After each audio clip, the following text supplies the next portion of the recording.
ตำนานเรื่องเล่าขานสาระอันดี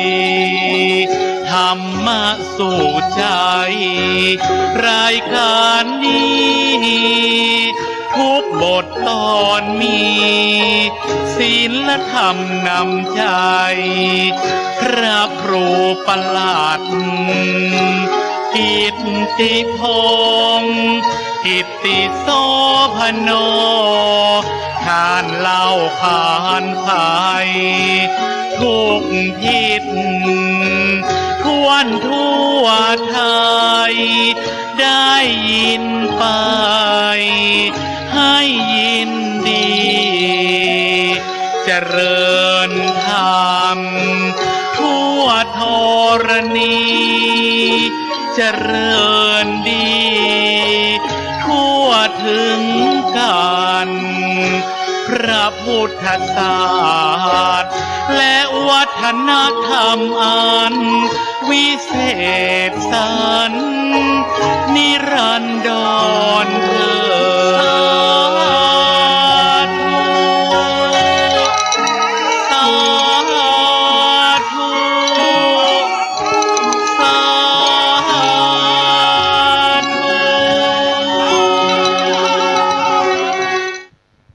ธรรมะสู่ใจรายการธรรมะได้มาพบปะญาติโยมทั้งหลายเป็นประจำสถานี104.50เนื้อนายศรัทธาทั้งหลายทั่วหน้าสาระดีๆคำสอนองค์พระเลิศล่าองค์พระสัมมาสัมพุทธะฟังแล้วเข้าใจหมดใสไวยะปฏิบัติได้หากมียิ่งปฏิบัติปราศจากทุกข์มีแต่สุขีสะสร้างความดีหมดใสเลี่ยนเกียงขัดเกลาหัวใจฮือใสเลี่ยนเกียงด้วยแสงแห่งธรรมะดังบัวสีเหล่าพ้นคนโตมเปล่งวะปราศจากเมฆฟ้าลาคินสุขสมปรารถนาสมดังทวินหากจักสมทินพบสุขไปหน้าพบสุขไปหน้าจัดนี้จัดหน้าจัดนี้จัดหน้าอายุวันโนสุขังปะ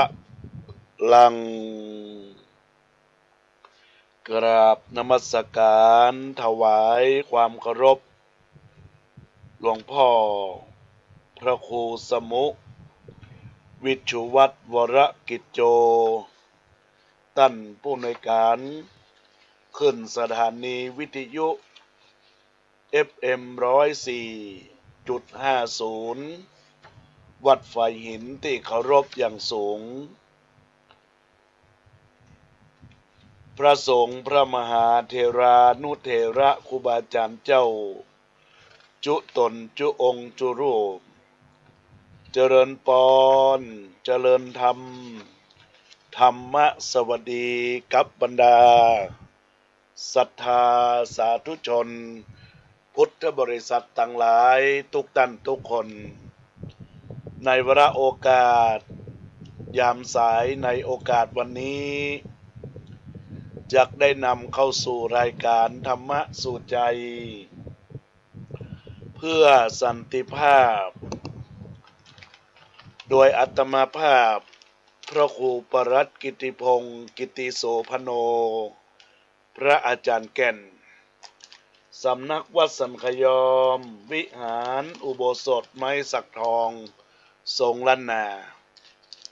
ได้มาพบปะกับบรรดาญาติโยมสาธุชนพุทธบริษัททั้งหลายประจำวันอังคารแต่เนื่องจากบางสัปดาห์อาตมาภาพก็มีการติดภารกิจ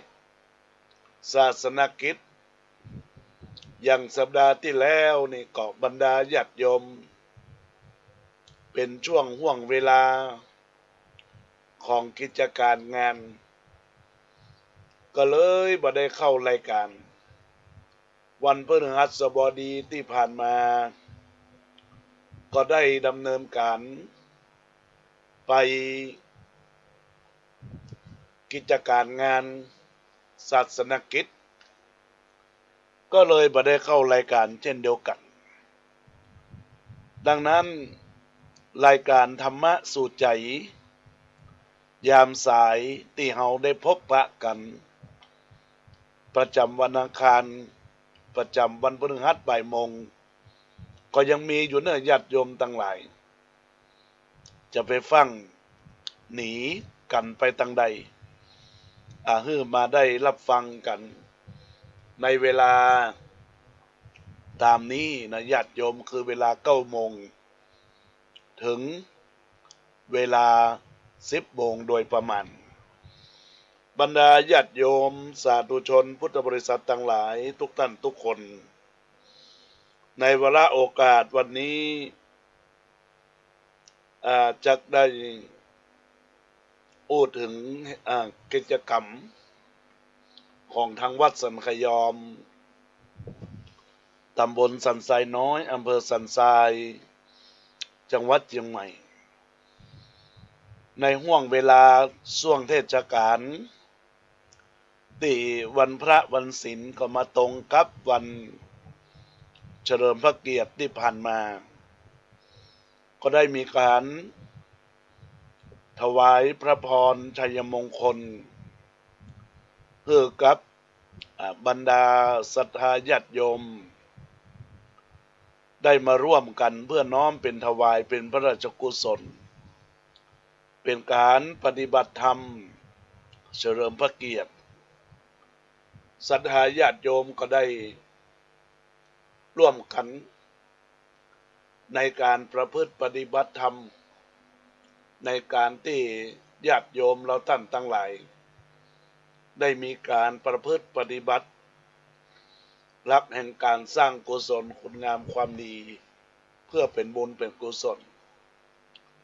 แล้วในทุกๆวันของวันพระหรือว่าประจำวันในช่วงเย็นก็มีเทศกาลในการที่เราเรียกว่าเป็นการทำวัดสวดมนต์ได้มาประพฤติปฏิบัติหลักธรรมคำสอนขององค์พระสัมมาสัมพุทธเจ้าเพื่อเป็นแนวทางในการดำเนินชีวิตเพื่อมีความสุขกายมีความสบายใจนึกคิดสิ่งใดก็ขอให้สมความปรารถนาในวาระโอกาสนี้ก็จึงเจริญพรญาติโยมเนอะอยู่ใกล้กับทางวัดสันขยอมหรือได้อยู่ในห่วงเวลาบ้านใกล้บ้านไกลสามารถที่จะมาทำวัดในช่วงแรงได้คือเวลา 18 นาฬิกาถึงเวลา 2 ทุ่มโดยประมาณก็จะมีการสวดมนต์ทำวัดมีการจำเริญพุทธมนต์ธรรมจักรกับปวัตนสูตรมีการสวดมนต์กรรมฐานฮือรู้สึกในร่างกายตัวตนของเฮาและได้สวดปรมัย30 ตัดได้สวดพระคาถาโพธิบาทแล้วก็สวดเพื่อปรงวางทุกสิ่งทุกอย่างแห่งชีวิตพร้อมกันนั้นก็มีการหยาดน้ำบำเพ็ญกุศลเจริญปฏิบัติธรรมในห่วงเวลาอันพอสมควรแก่กาลเวลาญาติโยมทั้งหลายทีนี้ก็ประชาสัมพันธ์ตั้งแต่วันนี้เป็นต้นไปนะญาติโยมเขาก็จะมีกิจกรรมดีๆของทางวัดสันขยอมตำบลสันทรายน้อยอำเภอสันทรายจังหวัดเชียงใหม่โดยเฉพาะแล้วในโอกาส วันที่12 สิงหาวันแม่แห่งชาติเราท่านทั้งหลายก็จะได้มีการในส่วนของการสร้างสมบุญการปฏิบัติธรรมเนื่องด้วยครั้งนี้ก็ได้กำหนดไว้ในวันที่10วันที่11วันที่12ก็ตรงวันพระพอดีและก็ตรงกับวันเฉลิมพระเกียรติวันแม่แห่งชาติของสมเด็จพระนางเจ้าสิริกิติ์พระพันปีหลวงผู้ที่เป็นแม่ของแผ่นดินซึ่งเป็นพระราชินีของในรัชกาลที่9ที่ผ่านมาแต่ก็ยังเป็นแม่ของพระมหากษัตริย์ไทยเป็นพระราชบิดาของพระองค์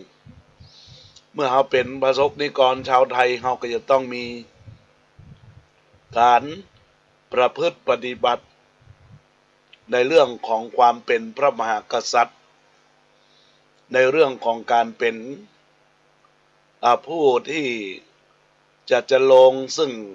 ความจงรักภักดีต่อประเทศชาติบ้านเมือง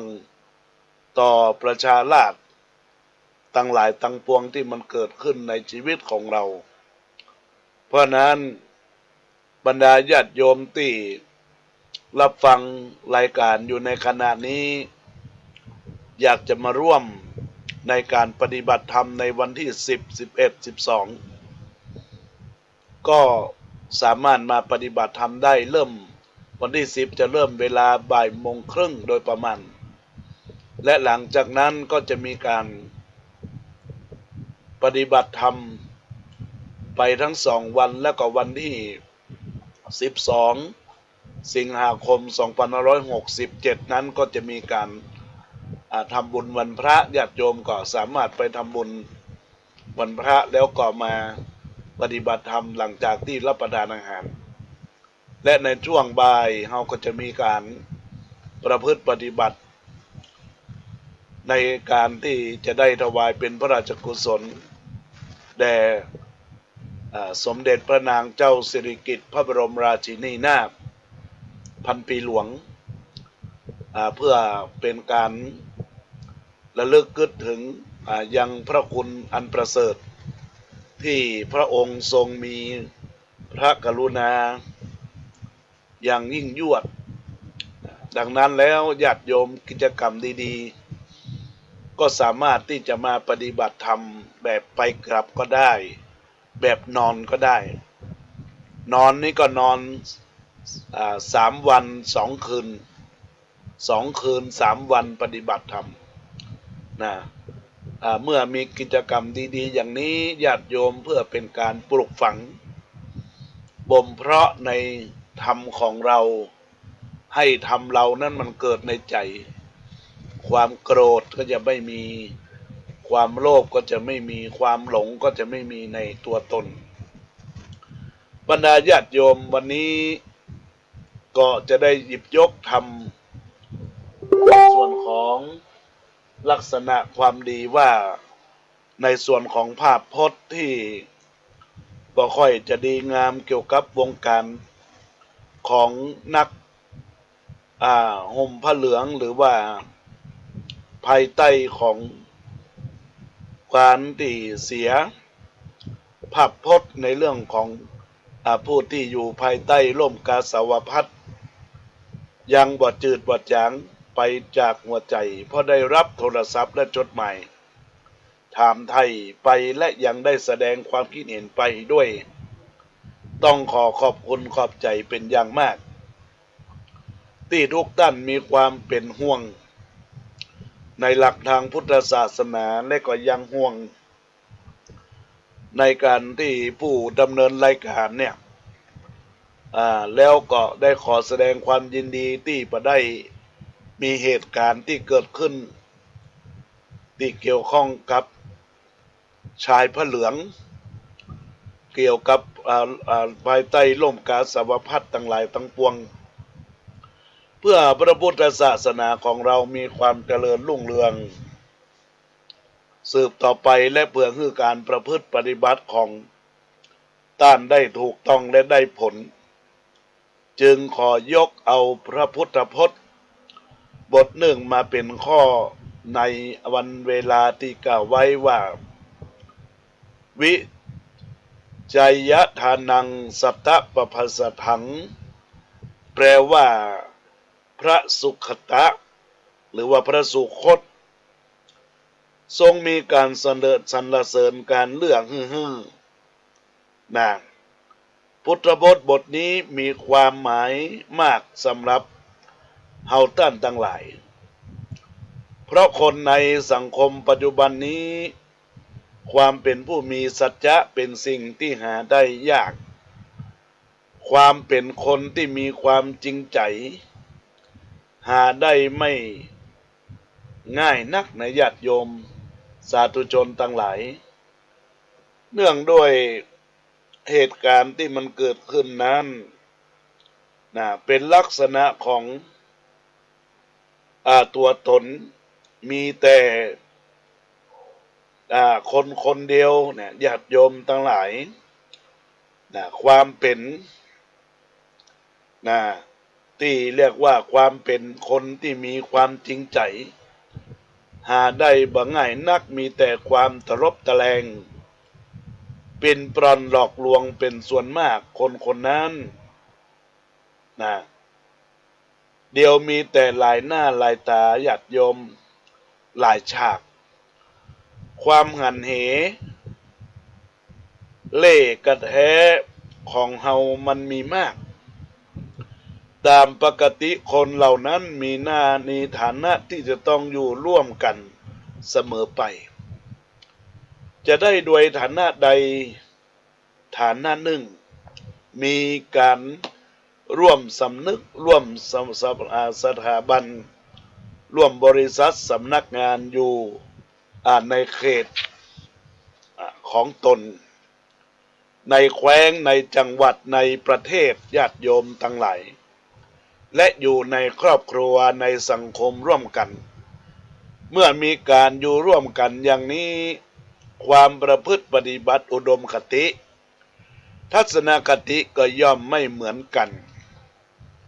บางท่านบางคนมีความประพฤติชั่วช้าเลวทรามเหลวไหลเป็นผู้มีมานะทิฏฐิมีความเห็นแก่ตัวกลัวการเลื่อนล้ำต่ำสูงลักษณะอาการอย่างนี้ย่อมมีอยู่ในแห่งนั้นในชุมชนนั้นด้วยเหตุผลในข้อนี้พระพุทธองค์ก็ทรงเล็งหันความขัดข้องความบ่เรียบร้อยที่จะเกิดมีขึ้นพระองค์ก็จึงตรงตรัสพระพุทธพจน์นี้ไว้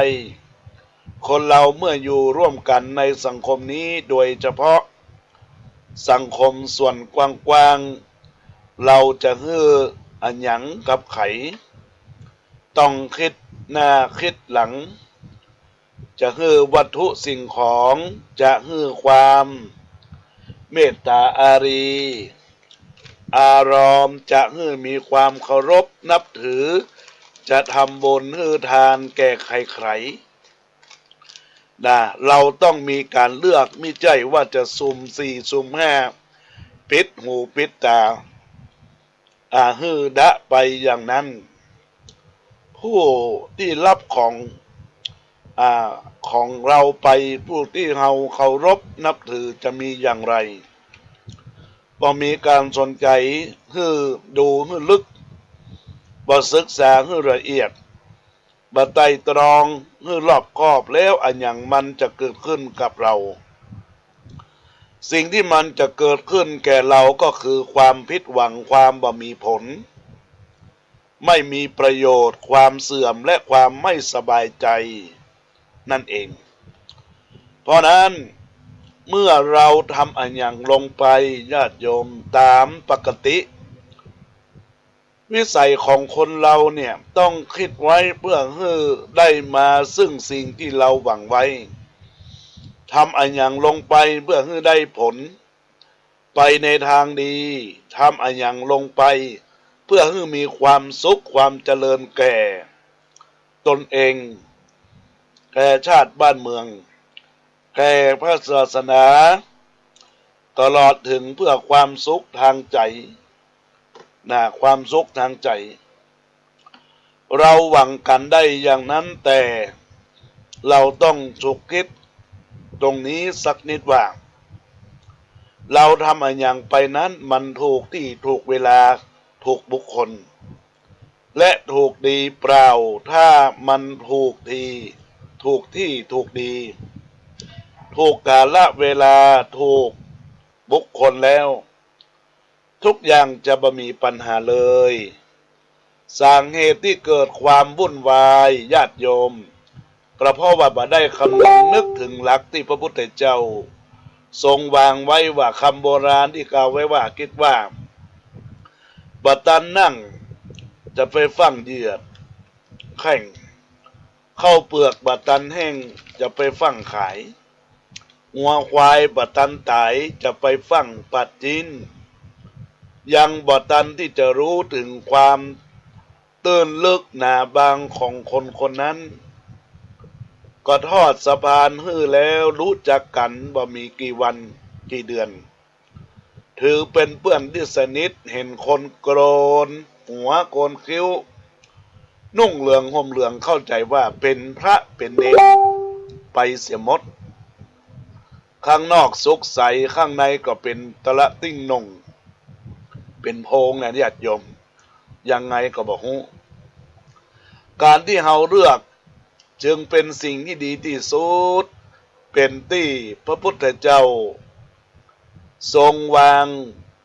เอาไว้ทุกสิ่งทุกอย่างจะเป็นด้านปัจจัยสี่อาหารการกินเครื่องนุ่งห่มที่อยู่ที่อาศัยยารักษาโรคเครื่องอุปโภคต่าง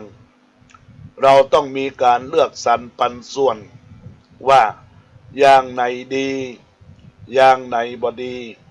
อย่างไหนมีคุณมีประโยชน์อย่างไหนมีภัยมีโทษต้องมีการคิดและการเลือกแบ่งเป็นส่วนแบ่งเป็นอย่างโดยเฉพาะเรื่องของคนเรื่องของมนุษย์ที่เดินดินกินกะปิกินปลาแห้ญาติโยมกินสัตว์กินพืชกินผักเป็นอาหารยังเป็นปุถุชนคนธรรมดาแล้วยิ่งต้องมีการเลือกมากที่สุดศึกษาวิจัยวิจารณ์แต่ละคนก็ยังมีกิเลสอาสวะอวิชชาตัณหาอุปทานยิ่งกว่าได้บรรลุการเป็นพระอริยะยังไม่เป็นพระอรหันต์ยังไม่ได้เป็นพระขีณาสพมันยังมีอะหยังหลายอย่างที่เรามองไม่เห็นคนบางคนเป็นหน้าเนื้อใจเสือคนบางคนเป็นคนหน้าเสือใจเนื้อคนบางคนเป็นคนหน้าเสือใจเสือคนบางคนเป็นคนหน้าเนื้อใจเนื้อแล้วเราจะเอาอย่างไรกันดีจึงมีความจำเป็นสำหรับการเลือกสรรแล้วก็เลือกเฟ้นนะญาติโยมเมื่อเรามีการเลือกสรรเลือกเฟ้นด้วยปฏิบัติตามแนวทางของพระพุทธเจ้าพระพุทธองค์ความมีผลดีมีผลเลิศย่อมบังเกิดขึ้นแล้วเราก็บ่ต้องไปทุกข์จิตทุกข์ใจอันอย่างอีกเพราะเราเป็นผู้รู้เท่าทันเขาจะต้มจะตุนจะแกงเราย่อมหาโอกาสได้ยากเมื่อคบคนให้ดูหน้าท่านว่าไว้อย่าใส่ใจเชื่อนักมักไร้ผลดูไปก่อนดูให้ซึ้งถึงกมลเขาเป็นคนเช่นไรคิดให้ดีเห็นหน้าซื่อเนตรเศร้าเราสงสารกลับเป็นมารพานเอาเราปนปี้กว่าจะรู้ก็เก็บตายวายทีวีเลือกให้ดีก่อนจะให้น้ำใจคนนะญาติโยมเปิดบอกให้เลือกคนให้ดูหน้านะบ่ใจดูแค่หน้าต้องดูลักษณะนิสัยใจคอว่าเป็นอย่างไรนะญาติโยม อันนี้แหละเป็นสิ่งสำคัญแห่งชีวิตที่จะนำมาประสิทธิ์พรความดีของบรรดาญาติโยมสาธุชนพุทธบริษัททั้งหลายทุกท่านทุกคนในวาระโอกาสหลักธรรมวันนี้ก็เป็นเรื่องราวที่มันเกี่ยวข้องกับว่าในตัวตนในลักษณะของเราท่านทั้งหลายนะเป็นประเด็นเรียกว่าเลือกเสียบ้างนะเลือกเสียบ้างก็หมายถึงว่าเมื่อเฮาได้คบค้าสมาคมถึงใครแล้วเนี่ยญาติโยมสาธุชนทั้งหลายทั้งปวงเราจะต้องรู้วิธีการนะเมื่อเราคบคนเนี่ยก็พยายามคือดูหน้าดูตาพร้อมไปด้วยลักษณะนิสัยใจคอว่าเป็นคนเช่นไรนะแล้วก็อีกอย่างหนึ่งบางคนหน้าซื่อตามัวทำตัวแบบเศร้าน่าสงสารสุดท้ายก็มาเป็นยักษ์เป็นมันกันและกันก็มีนิทานเรื่องหนึ่งเล่าให้ฟังญาติโยมนิทานนี้เป็นนิทานอิศปญาติโยมทั้งหลายเป็นนิทานที่เกี่ยวข้องกับคนชาวนาเนาะญาติโยมทั้งหลาย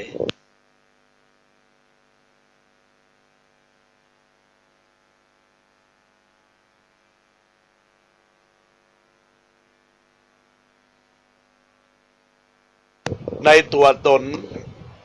ของชาวนาของคนมีความเมตตาธรรมญาติโยมทั้งหลายชาวนาเขาเรียกว่าชาวนากับงูเห่า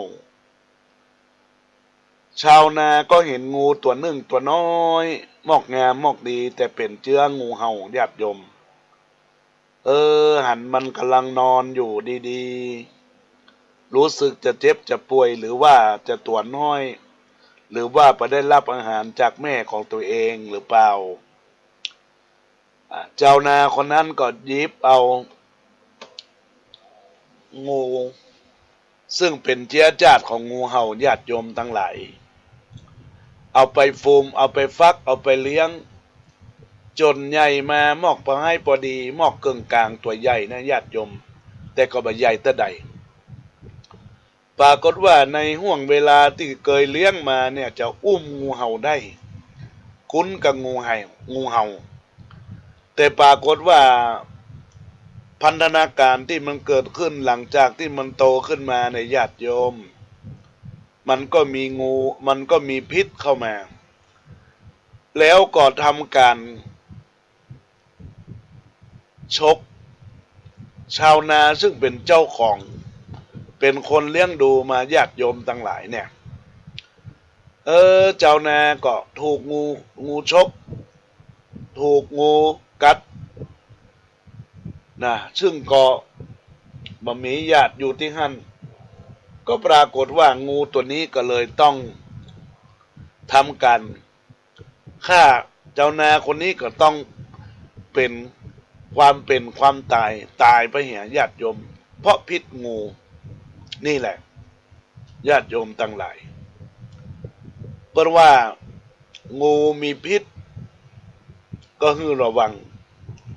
สุนัขเห่าคบก็ให้ระวังจระเข้มันนิ่งแต่มันดุร้ายก็ให้ระวังนะอันเนี้ยสัตว์พวกเนี้ยญาติโยมทั้งหลายโดยเฉพาะแล้วญาติโยมอาตมาไปเห็นคลิปหนึ่งโอ้หน้าอินดูเจ้าม้าลายญาติโยมทั้งหลายลงเข้าไปในบ่อของจระเข้ในพนฮ้องว่าอาจจะเป็นแอ่งเนาะแอ่งของจระเข้หมอมันก็ล่นเข้าไปเล่นไปตามน้ำจะไปเล่นน้ำเจ็ดน้ำป้าก็ว่าจระเข้อยู่ที่หันญาติโยมทันทีทันใดที่ม้าลายหันจระเข้ก็สะดุ้งตกใจเนาะนะ ก็ร้องหวีดถ้าในธรรมชาติของม้าเนี่ยญาติโยมมันเนี่ยตั้งหลังดิดตั้งหลังหรอกมันไม่ใช่มีพิษตั้งหน้าแต่เจ้าจระเข้เนี่ยมันมีพิษตั้งหน้าญาติโยมตั้งหลายเมื่อม้าลายเห็นมันก็ต้องก้มก้มหัวลงเมื่อมันก้มหัวลงญาติโยมทั้งหลายจระเข้มันก็งับปากมันแหว่งไปหมดญาติโยมอินดูขนาดหลังจากนั้นความเป็นม้าลายความเป็นม้าเนี่ยมันก็ต้องบิดหลังไปบัดตันได้บิดหลังสักกรรมจระเข้เอาปากเข้าไปซุกที่ตองวากไปแหมญาติโยมทุรนทุรายในความเป็นอยู่ของม้าลายเนี่ยแหละจระเข้มันหนิมแต่มันมีความดุร้ายม้าลายตัวมันใหญ่มันมีความดุร้ายนะแต่ก็ต่อสู้กับจระเข้ไปมันได้นี่แหละเฮาก็เปรียบเหมือนกับเรื่องราวที่ละว่าตะเกียญาติโยมก่อนตะเกียที่ตะเกียญาติโยมเป็นข้อคิดคติเตือนใจให้เฮาตั้นทั้งหลายพินิจพิจารณาใจปัญญานะญาติโยมมีข่าวน่าสังหรณ์น่าสังเวชใจอย่างมากญาติโยมเป็นครอบครัวของเจ้าอมก่อยพุ่นมีลูกอยู่3 คนญาติโยมปรากฏว่าพ่อมันโคตรมันเกลียดอะไรอย่างกำโหเรื่องการเรื่องงานมาก็เอาปืนเนี่ยมันยิงกราดแม่ตายก่อนทีนี้ยิงกราดตายทั้งเมื่อแม่แล้วก็ยิงกราดตัวน้องก็ไปแหมน้องก็ไปก่อนแล้วคนที่เล็ดได้รอดไปก็มีตัวคนกลางวิ่งหนีหัวซุกหัวซุนหนีไปบอกเจ้าบ้านเจ้าจองว่าขณะนี้พ่อมีความโหดร้ายดุร้ายยิงเอาปืนมายิงมาฆ่านะญาติโยมด้วยเหตุอย่างกระบอกเมื่อเจ้าบ้านเจ้าจองกับปากันไปปากก็ว่าไปพบศพทั้ง4 ศพด้วยกันในครอบครัวมี5 คนมันฆ่ากระดาษยิงแล้วก็ตายรวดไปด้วยกันรอดเพียงคนเดียวญาติโยม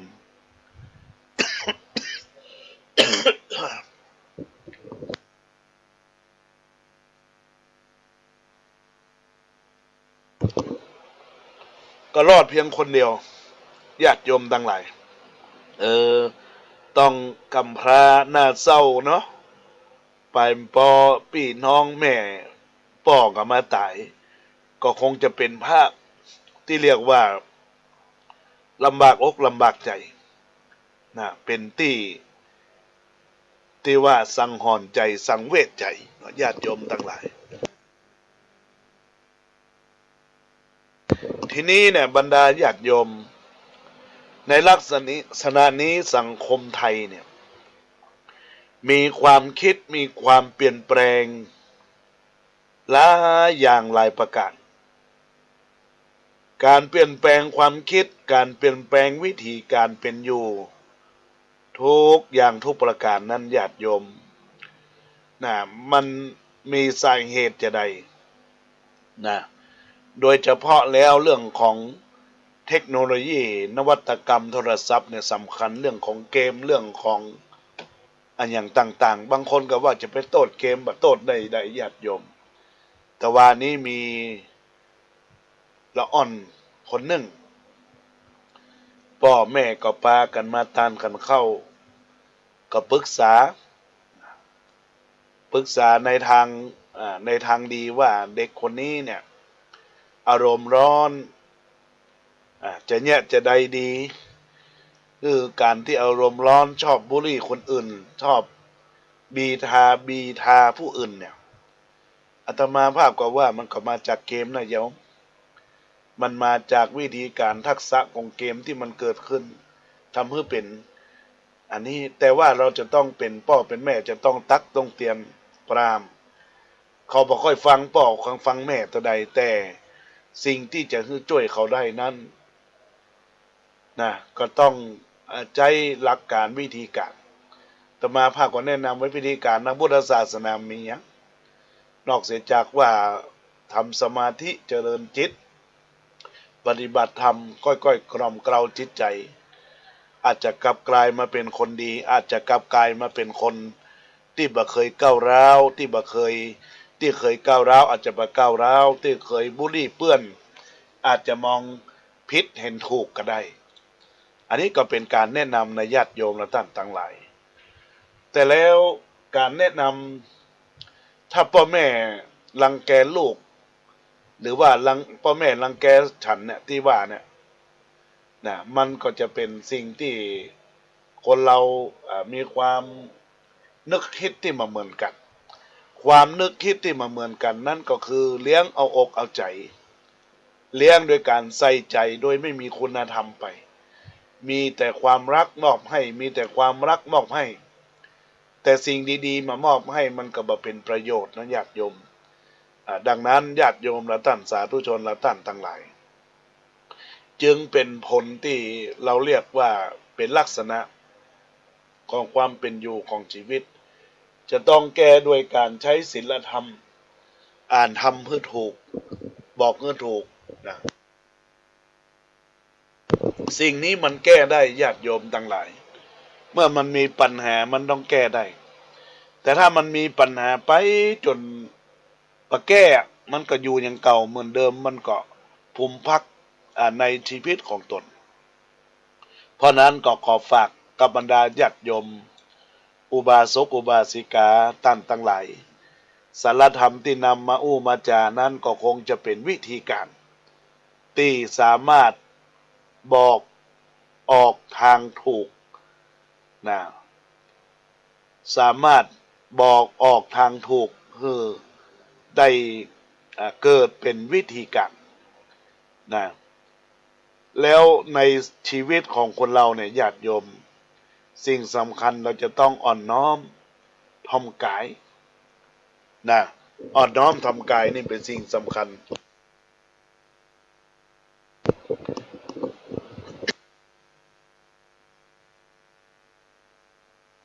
การอ่อนน้อมถ่อมกายเป็นสิ่งสำคัญ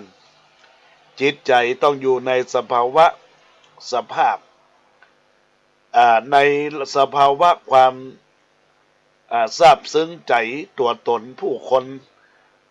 จะสรรเสริญนั่นก็อยู่ที่ว่าเปิ้นมองเฮาทางไหนถ้าเรามองในทางดีเราก็ไปทางดีแต่ถ้ามองเราไปทางลบเราก็ไม่สามารถที่จะลบเลือนสิ่งที่ดีๆในตัวตนได้แล้วผู้คนสรรเสริญกระด้างจะไปกระด้างถือดีนะญาติโยมมันมีความเจริญแล้วก็ความน่าฮักความที่เกิดขึ้นจากชีวิตวิถีนะมันก็จะประกอบเกิดขึ้นเราจะต้องอ่อนน้อมถ่อมตนพยายามลดทิฐิมานะ ทิฐิก็คือความที่บ่ยอมไขบ่อ่อนคือไขนะมานะก็คือฉันจะต้องได้ฉันจะต้องดีนะมันไม่ใช่มันจะต้องมีการลดทิฐิมานะอ่อนตัวตรงอ่อนตัวลงนะ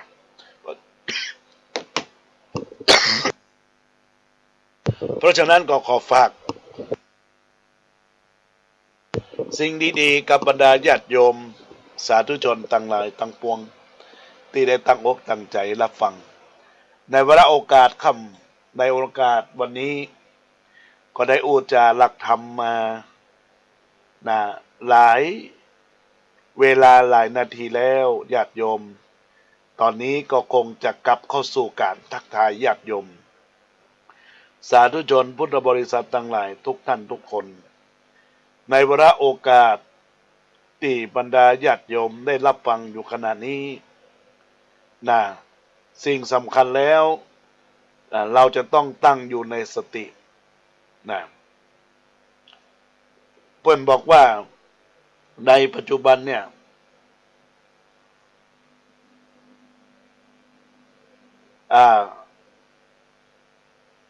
บรรดาญาติโยมสาธุชนทั้งหลาย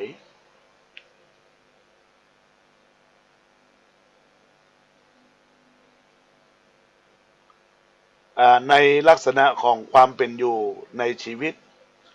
นะให้มีความประสิทธิ์พรในใจก็ขอให้มีความตั้งใจเนื้อญาติโยมทั้งหลายในวาระโอกาสนี้จะได้ทักทายญาติโยมเจริญพรกับคุณโยมผ่องศรีจอมมูลเจริญพรกับคุณโยมพีรวิทย์ชัยวันเจริญพรกับ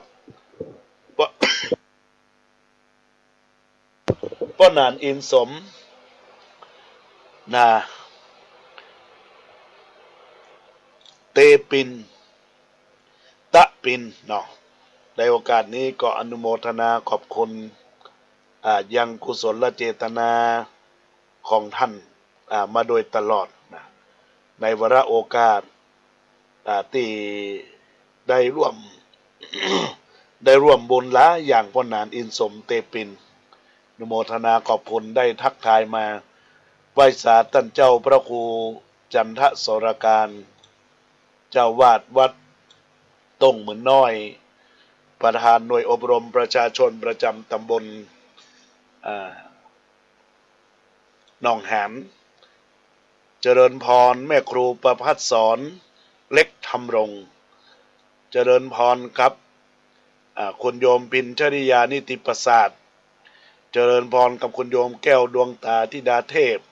เจริญพรกับคุณโยมอัมพรอาสกิจเจริญพรกับป้านีคุณโยมปราณีปัญญจักร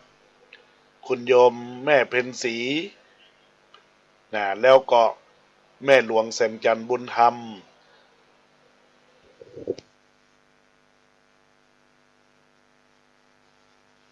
แล้วก็ป้อสมพงษ์ผู้ระหง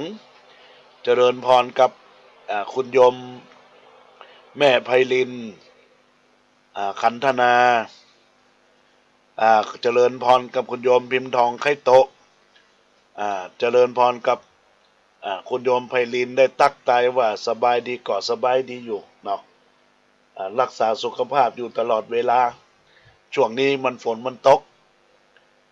เดี๋ยวก็มืดเดี๋ยวก็บดอยู่เนี่ยญาติโยมทั้งหลายก็ทำให้การใจเสียงนักเสียงก็เปลี่ยนก็แปลงเจริญพรกับคุณโยมพัฒนาใจล่าแม่ครูสิริการเฟยญาติแล้วก็คุณโยมยายนิ้วยายนาโนได้ทักทายเข้ามาในรายการแล้วก่อนหน้าน้องคนเดิมทักทายเข้ามาแล้วก็คุณโยมดารุณีอุทราพร้อมด้วยบรรดาญาติโยมแม่นวลนิดชวชาติได้ตักตายเข้ามาในไลน์ในโอกาสบัดนี้ก็อนุโมทนาขอบคุณแล้วก็หมายมีครูจันครูจากโรงเรียนแม่โจ้ได้ตักตายมาในโอกาสวันนี้ก็อนุโมทนาขอบคุณหากว่าท่านใดได้รับฟังแล้วได้ทักทายไปแล้วก็อนุโมทนาถ้าหากว่าบ่ได้ตักบ่ได้ตายก็ขอสุมาภัยกับบรรดาญาติโยมทุกคนทุกท่านตอนนี้เปิดสายหน้าใหม่เนอะ0962629694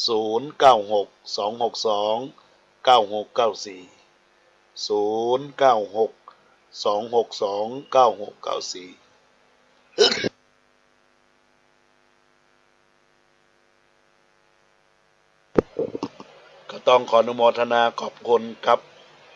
อุบาสกอุบาสิกาคณะศรัทธาญาติโยมที่ได้กดไลค์กดแชร์เข้ามาเนื้อญาติโยมทั้งหลายในวาระโอกาสนี้ธรรมะสบายในช่วงสาย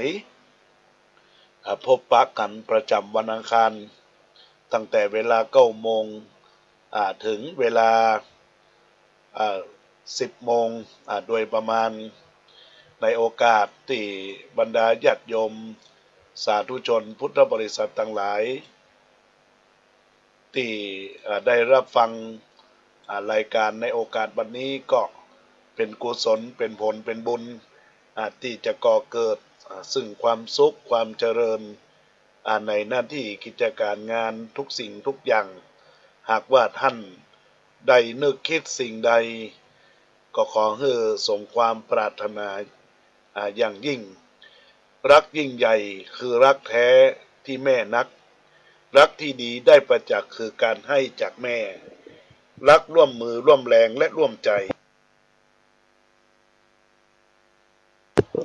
จะหาใดๆเท่ารักของแม่เอ่ยอันนี้ก็มีท่านเจ้าได้ทักทายเข้ามาว่าแม่นั่งฟังอยู่นะเจ้าเป็นกำลังใจให้ท่านอนุโมทนาขอบคุณยินดีเนอะสาธุการยินดีกำลังใจตลอดสาธุสาธุอนุโมทนาสาธุยินดีเนอะอนุโมทนาขอบคุณกับท่านเจ้าพระครูประหลัดสิริมงคลธิระยาโนรับฟังจากละปูนได้กล่าวคำกรแม่ไปฮื้อละเนอะก็ท่านเจ้าสิปโป้เวพิกได้ทักเข้ามาในโอกาสนี้ก็ขอเจริญพรนมัสการแสดงความนับถือทุกตนทุกท่านที่ได้รับฟังรายการธรรมะลูกทุกคนจะต้องจำเอาไว้ญาติโยมทั้งหลายบอกว่าสิ่งที่พ่อแม่กลัวที่สุดไม่ใช่ความตายแต่สิ่งที่พ่อแม่กลัวคือวันไหนที่พ่อแม่ไปไม่อยู่แล้วใครจะคอยดูแลลูกและเป็นแรงผลักดันให้ลูกเพราะคนเป็นพ่อเป็นแม่รักมากที่สุดก็คือลูกนั่นแหละญาติโยมทั้งหลายนะเพราะฉะนั้นก็ขอฝาก